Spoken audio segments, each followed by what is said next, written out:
이 오늘 말씀은 며칠 전에 제가 여러 가지 일로 고민하고 번민하고 있을 때 하나님이 주신 말씀입니다. 그런데 다시 한번 이 말씀이 하나님이 주신 말씀이라는 것을 확인하게 해 주셨습니다. 그 확인하게 된 계기는요, 지난주 월요일에 우리 그 지방에 원례가 있었습니다. 매달 한 번씩 그 목사님들이 모여서 예배하고 교제하는 시간인데요.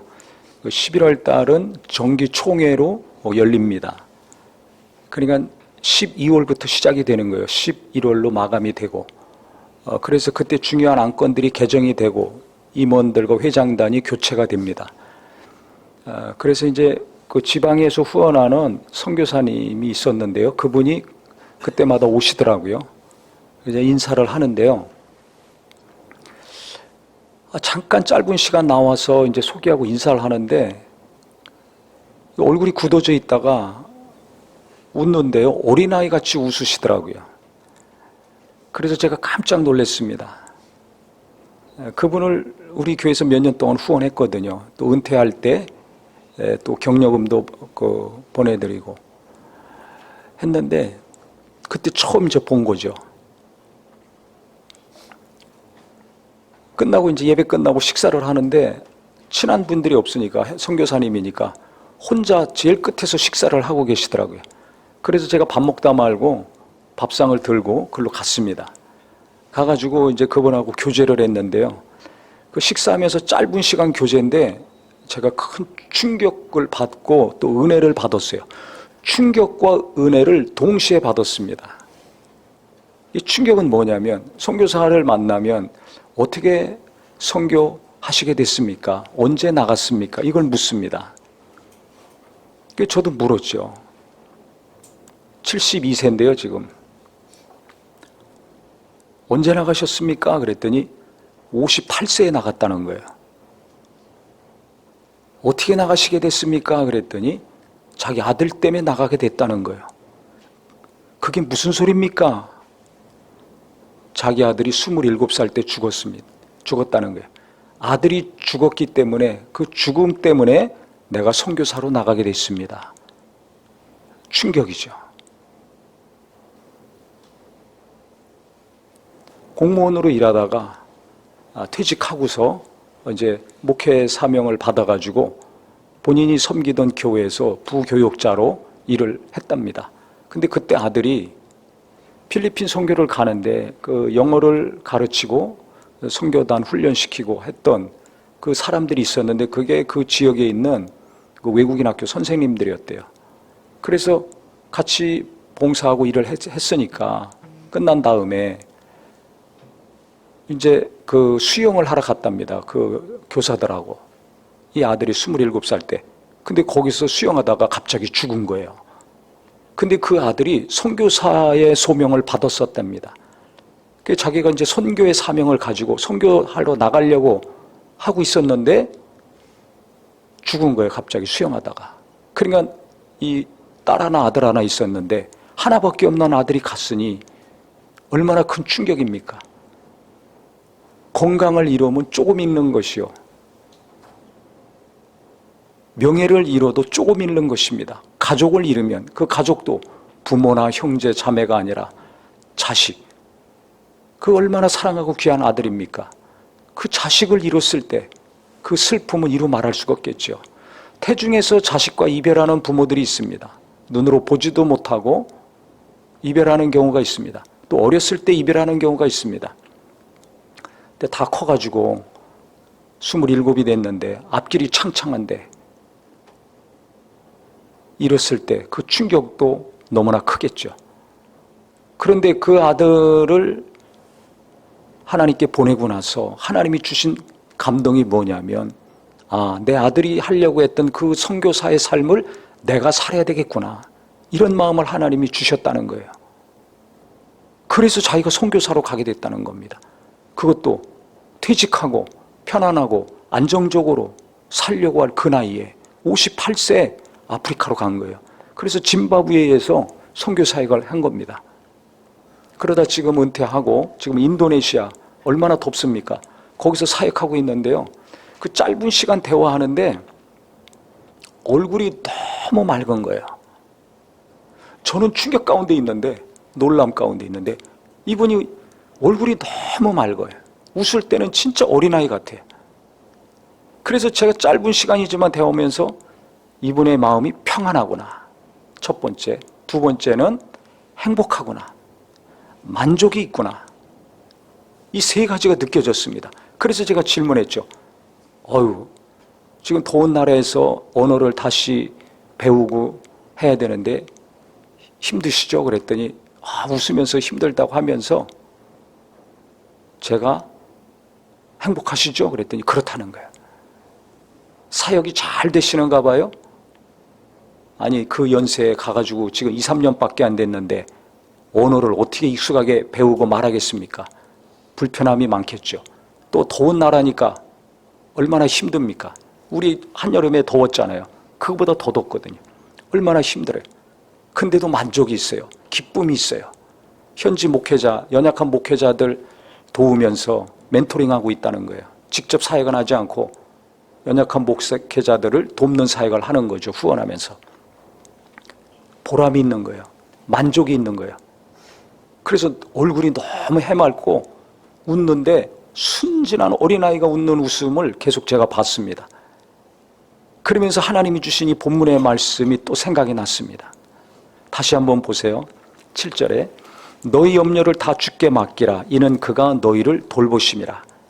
하나님이 그분을 계속 돌보신 거 아닙니까? 그 사모님도 얼마나 마음이 힘들고 또 선교지에 나이 들어가서 고생이 많았겠습니까?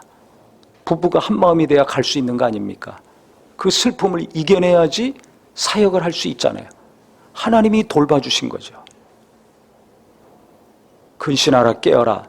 마귀가 우는 사자같이 두루다니며 삼킬 자를 찾나니 너희는 믿음을 굳게 하여 그를 대적하라.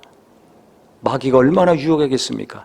아들을 잃은 슬픔에 빠져 있다면 신앙생활 못합니다. 선교사의 사역은커녕 기본적인 신앙생활도 못하죠. 기본적인 삶도 살기 어렵습니다. 왜 하나님 데려가셨습니까? 하나님을 원망하고 시험 들 수도 있습니다. 마귀는 어떻게 했든지 시험 들게 합니다. 슬픔에 계속 빠지게 합니다. 좌절과 낙심을 계속하게 만듭니다. 그래서 염려를 다 주께 맡겨라. 슬픔을 주님께 맡겨라. 두려움과 불안을 주님께 맡겨라. 맡기라는 거예요. 맡기라는 단어 전에도 말씀드렸지만 에필 흐립토 헬라어로 이렇게 돼 있는데요. 이게 무슨 뜻이냐면 던지다는 뜻이에요. 어디로 던지냐? 옆으로 던지고 밑으로 던지는 게 아니라 위에 던지다. 위로 던지라는 뜻입니다. 원어 자체가. 옆으로 던지면 주변 사람들이 상처받고 시험 들죠.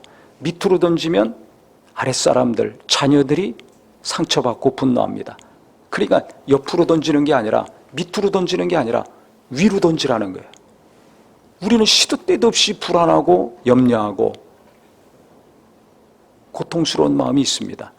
시도 때도 없이 크고 작은 일로 말미암아 낙심하고 좌절하는 경우가 있습니다.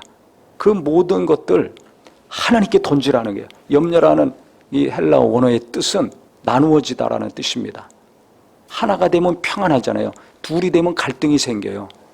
이 나누어진 거, 심란한 상태를 말합니다. 힘 빠지는 상태를 말합니다. 어떻게 해야 될지 방황하는 상태, 정함이 없는 상태를 말합니다.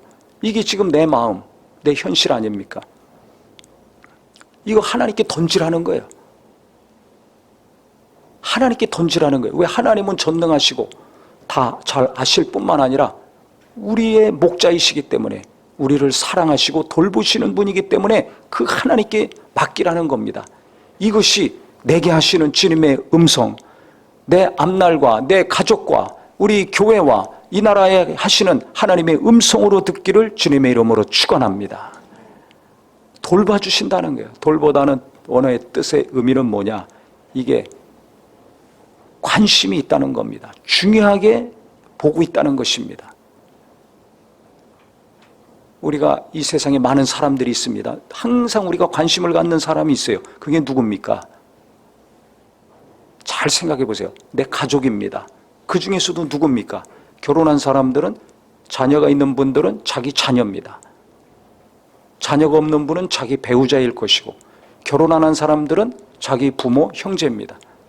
수많은 사람이 있지만 가장 관심을 갖고 있는 거 자식, 부모, 형제, 자매죠. 중요하게 여기잖아요. 어느 누구보다 가장 중요하게 여기고 가장 관심을 갖고 잘해주려고 합니다. 그래서 부모들이 자식을 낳으면 잠 못 자가면서 옷도 제대로 못 입지만 머리도 헝클어졌지만 자식이 우선이잖아요. 울면 품어서 재우고 배고프면 밤에라도 깨서 먹을 것을 줍니다. 늦게 오면 노심초사 잠을 못 자고 기다립니다. 멀리 떨어져도 항상 자식을 염려하고 걱정합니다. 그러니까 이 부모 자식과의 관계는 이게 어떻게 말로 설명이 안 돼요. 가족과의 관계는 이게 어느 누구보다 더 진한 관계입니다. 바로 그 관계가 하나님과 우리와의 관계라는 거예요. 결혼을 통해서, 자녀 출산을 통해서, 그 관계를 통해서 하나님이 어떤 분인가를 우리에게 알려주시는 겁니다. 그러니까 자식을 낳고 키울 때 아버지의 마음이 어떤가, 하나님의 마음이 어떤가를 절실하게 체험하게 됩니다. 이 정도로 부모가 자식을 귀하게 여기고 돌보는 것처럼 가장 중요하게 관심을 갖고 시도 때도 없이 함께하는 것처럼 하나님이 그렇게 나를 사랑하시고 나를 중요하게 생각하시고 내게 지대한 관심을 갖고 계시기 때문에 그분께 던지라는 거예요. 가정의 일에 어려움이 있습니까? 던지라는 거예요. 사람 때문에 괴롭습니까? 던지라는 거예요. 또 내 연약함과 실수 때문에 괴롭습니까? 그것도 하나님께 던지라는 거예요. 나를 하나님께 던져야 됩니다. 말로만 기도만이 아니라 그렇게 했다면 나를 하나님께 완전히 던져야 됩니다. 자식 때문에 괴롭습니까? 하나님께 던져야 됩니다. 사업 때문에 괴롭습니까? 그 일 하나님께 던져야 됩니다. 던지는 걸 잘해야 돼요. 투수가 포수한테 던지듯이 농구선수가 위로, 골대가 위에 있잖아요. 던져야 됩니다. 그래야 골이 들어갑니다. 옆으로 패스만 하고 안 됩니다. 아무리 개인기가 뛰어나도 안 됩니다. 누군가는 던져야 돼요. 던져야 돼요. 계속 던져야 돼요. 그래야 이기는 것처럼 그게 똑같다는 겁니다. 내 마음의 근심, 염려, 불안, 좌절, 분노 계속 하나님께 던지라는 거예요. 계속 던지라는 거예요. 왜? 하나님이 우리를 돌보시기 때문에. 왜 돌봐? 중요하게 여기시는 자예요. 내가 볼 땐 내 스스로 별 볼 일 없고 한심스럽지만 하나님은 중요하게 여기신다는 거예요. 자녀 삼아주셨기 때문에, 사랑하시는 자이기 때문에 관심을 집중적으로 갖고 있다는 겁니다. 그래서 바다의 모래보다 더 많이 생각하신다고 하지 않습니까? 내가 생각하는 것보다 더 많이 생각하시고 어느 누구보다 더 나에 대해서 깊이 생각하신다고 시편에 나와 있습니다. 왜 그렇게 많이 생각합니까? 왜 깊이 생각합니까? 사랑하니까.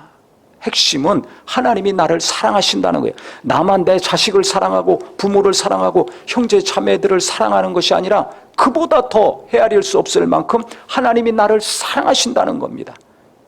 이 하나님이 나를 어떻게 대하고 계시고 여기고 계신가를 알 때 우리는 크고 작은 마음의 무거운 짐들, 이 땅에 살면서 시도 때도 없이 겪는 그 괴로움과 고통들 하나님을 의지해서 하나님께 맡기는 자, 던지는 자가 될 수 있을 것입니다. 그럼 하나님께 던졌다고 그게 금방 됩니까? 기도했다고, 말씀을 받았다고 금방 뭐가 해결이 됩니까? 아니죠. 시간이 갑니다.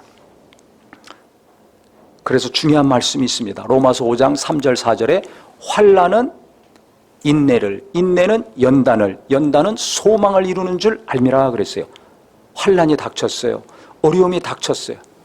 그래서 마음에 염려와 근심이 됩니다. 충격이 됩니다. 갑자기 아들을 잃었을 때, 생각지도 않은 일이 이루어졌을 때, 이 세상에 자식을 잃는 것보다 더 큰 충격적인 일이 있습니까? 이보다 더 큰 슬픔이 있겠습니까? 꿈에도 생각하지 않는 일이 내게 일어났어요.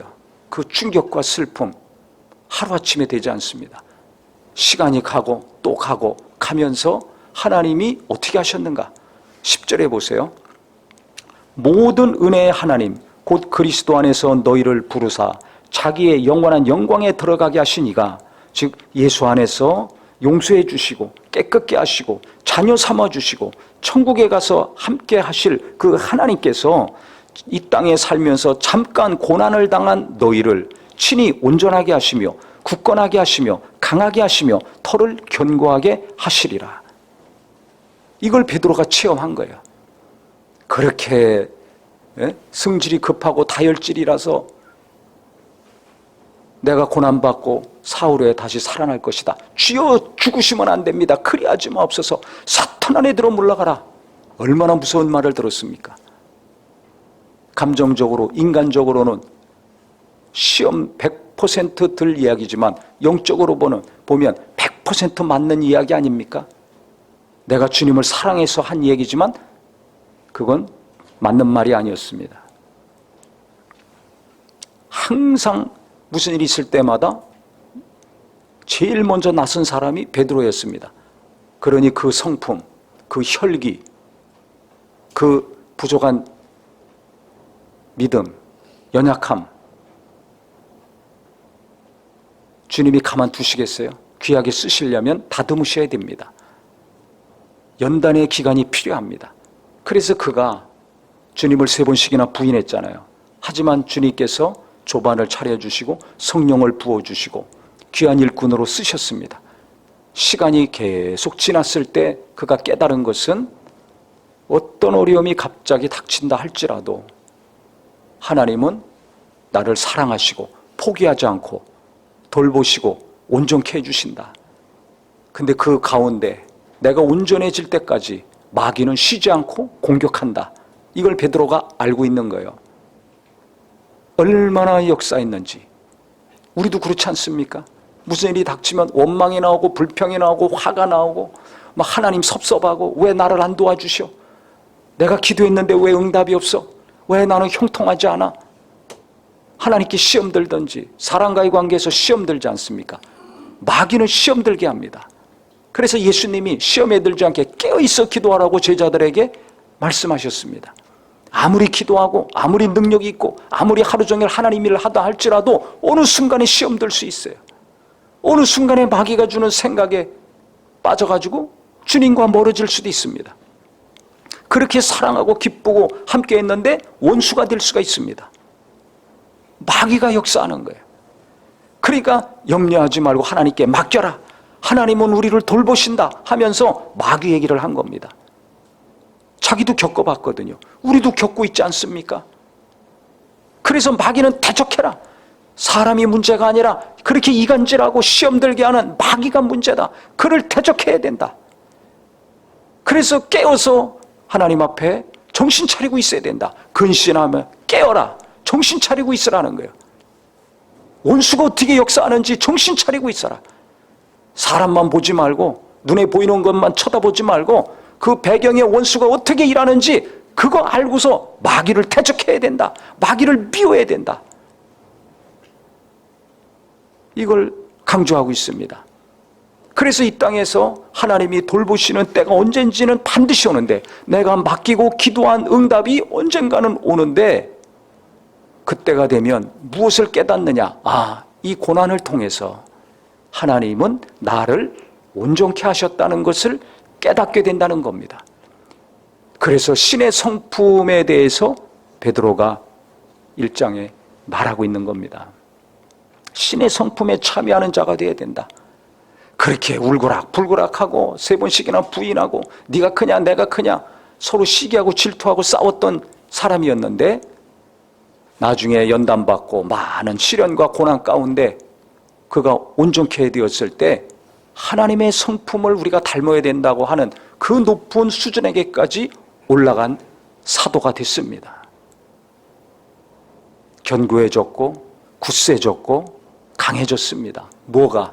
신앙이, 믿음이, 하나님을 의지하고 신뢰하는 것이 더 견고해지고 강력해졌습니다. 어떤 어려움이 오더라도 흔들리지 않고 요동하지 않는 자가 됐습니다. 또 자기는 예수님을 닮아가는 사람이 된 거죠. 그래서 그 선교사님과의 짧은 대화 가운데서 아들을 먼저 보냈는데 선교사의 사명 자기가 받고 일하면서 그 많은 나이에 하나님이 위로해 주시고 연단해 주시고 온전케 해 주셨으니까 결과는 뭡니까? 하나님을 의심하지 않고 시험 들지도 않고 도리어 그 하나님을 전하고 예수님을 전하면서 견고한 믿음, 아들과 함께 행복하게 살 때보다 더 굳센 믿음, 온전한 사람이 된 것을 제가 봤습니다. 그러니까는 어린아이 같은 해맑은 웃음이 나오고 평안과 기쁨이 있고 만족이 있는 삶을 그 더운 지역에서 선교사로 살면서 누리고 있더라고요. 우리도 똑같다고 생각합니다. 그래서 저도 그분과 만난 이후에 저를 돌아봤어요. 육체적으로도 심한 고난이 닥쳐서 수년 동안 어려웠을 때 너무나 힘들었지만 하나님께 원망하지 않고 누구를 원망하지도 않고 시험 들지 않고 저를 보게 하시고 힘이 쪽쪽 빠지게 하시고 내가 얼마나 교만했는가 그 교만을 하나님이 빼시고 그 다음에 또 크고 작은 어려움을 통해 가지고 하나님은 계속해서 힘을 빼시고 힘 빠지니까 어떻게 돼요? 낮아지죠. 조금씩 주님을 닮아가고 주님이 중요하게 여기시는 것이 무엇인가를 알게 됩니다. 이게 누구나 똑같죠. 우리 교회 오늘도 간증 나왔잖아요. 그렇게 남편에게 어려움이 있고 시집 식구들 섬기고 특히 시어머니가 말년에 치매 걸리셔가지고 6년 동안 모시면서 3년은 똥오줌 다 받아내고 쫓아다니면서 욕하는 시어머니 끝까지 모셨다는 거 아닙니까? 상상할 수가 없습니다. 요즘 어떤 며느리가 그렇게 살겠습니까? 아무리 믿음이 좋고 기도 많이 한다 할지라도 그렇게 아마 못 살 겁니다. 그런데 그렇게 부모를 섬기고 순종하고 아내로서 어머니로서 엄마로서 자기 자리를 지키려고 힘썼을 때 지금은 간증 보셔서 알지만 좀 어떻게 지내세요? 그러면 더도 말고 덜도 말고 지금 같으면 좋겠다는 말이 나온다는 거 아닙니까? 이분 제가 지난주에 만났거든요. 신방하면서 만나서 얘기 들었는데요. 그 남편이 지금도 일을 하세요. 70이 넘었는데 아주 특별한 기술이 있어가지고요. 지금도 계속 일을 해요. 지방에서 일하느라고 지금 아주 며칠 동안 집을 떠나 있다는 겁니다.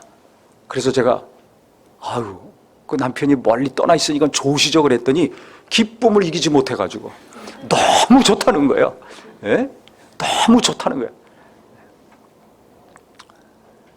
어떻게 이렇게 기쁨이 넘치는 삶을 삽니까? 남편이 계속 건강하게 일하니까 경제적으로도 좋고 아들도 쫓아다니면서 배우니까 아들도 좋고 본인도 자녀들하고 손자 손녀들하고 같이 신앙생활하니까 너무 기쁘고 만약에 그때 남편 때문에 시어머니 때문에 시집 식구들 섬기는 것 때문에 난 이렇게 못 살아 포기했다면 마귀는 자꾸 낙심하고 좌절하고 분노하게 만들 거 아닙니까? 포기하라고 만들 거 아닙니까? 근데 그 마귀의 유혹에 넘어가지 않고 예배하고 하나님 의지하면서 인내하고 내가 자리를 지켜야 된다. 성경 말씀처럼 부모님을 공경하고 순종할 때 하나님 말씀대로 순종할 때 복을 받는다.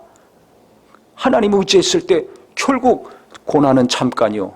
시어머니 모시는 거는 6년, 심한 고생은 3년이었지만 죽는 날까지 감사와 평안과 기쁨으로 사는 거 아닙니까? 웃으면서 사는 거 아닙니까? 이 얼굴이 너무 밝아요. 그 하나님 바로 나의 하나님, 우리의 하나님입니다. 그래서 크고 작은 여러 가지 어려움이 있다 할지라도요, 아무리 큰 슬픔과 충격적인 일이 있다 할지라도 성경에 이런 말씀이 있습니다. 베드로전서 4장 12절 13절에 보면요, 사랑하는 자들아 너희를 연단하려고 오는 불시험을 이상한 일 당하는 것 같이 이상히 여기지 말아라. 왜 내게 이런 일이 일어났는가? 왜 나만 이렇게 살아야 되는가? 그렇게 생각하지 말고 오히려 너희가 그리스도의 고난에 참여하는 것으로 즐거워하라. 이 당시 고난은 예수 믿는 믿음 때문에 받는 고난이었습니다. 근데 현재 우리는 예수 믿는다고 당하는 고난보다는 삶의 이런저런 일로 말미암아 고난이 당할 때가 있습니다. 종류는 다르지만 우리가 느끼는 고통, 불안, 충격, 이건 똑같잖아요. 이거 어떻게 되는가? 도리어 즐거워하라. 이는 그의 영광을 나타내실 때 너희로 즐거워하고 기뻐하게 하려 함이라 그랬습니다. 이 땅에서 고난은 잠깐이고 나중에 하나님이 내 성품을 온전케 하시고 내 믿음도 온전케 하시고 연약한 거 굳세게 하시고 강하게 하시고 견고하게 하셔서 주님 만날 때 기쁨과 영광 가운데 만나게 주신다는 겁니다. 연단을 많이 받은 사람은 또 큰 상을 받고 면류관까지도 받게 주신다는 겁니다. 그래서 환난은 인내를, 인내는 연단을, 연단은 소망을 이룬다는 말씀이 정말 맞는 말입니다.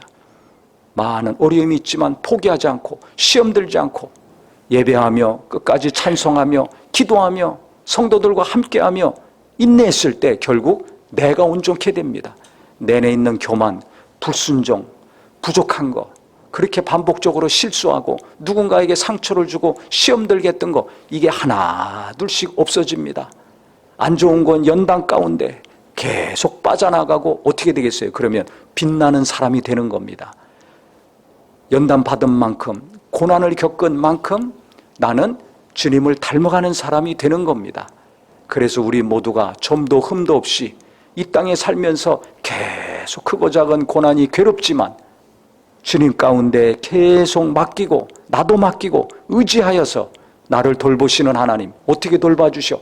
나를 지키시고 보호하실 뿐만 아니라 온전케 하시고 굳세게 하시고 견고하게 하시고 강하게 하셔서 영광 가운데 주님 만나는 자로 돌보아 주신다. 지금도 내일도 앞으로도 계속 영원히 돌보아 주신다.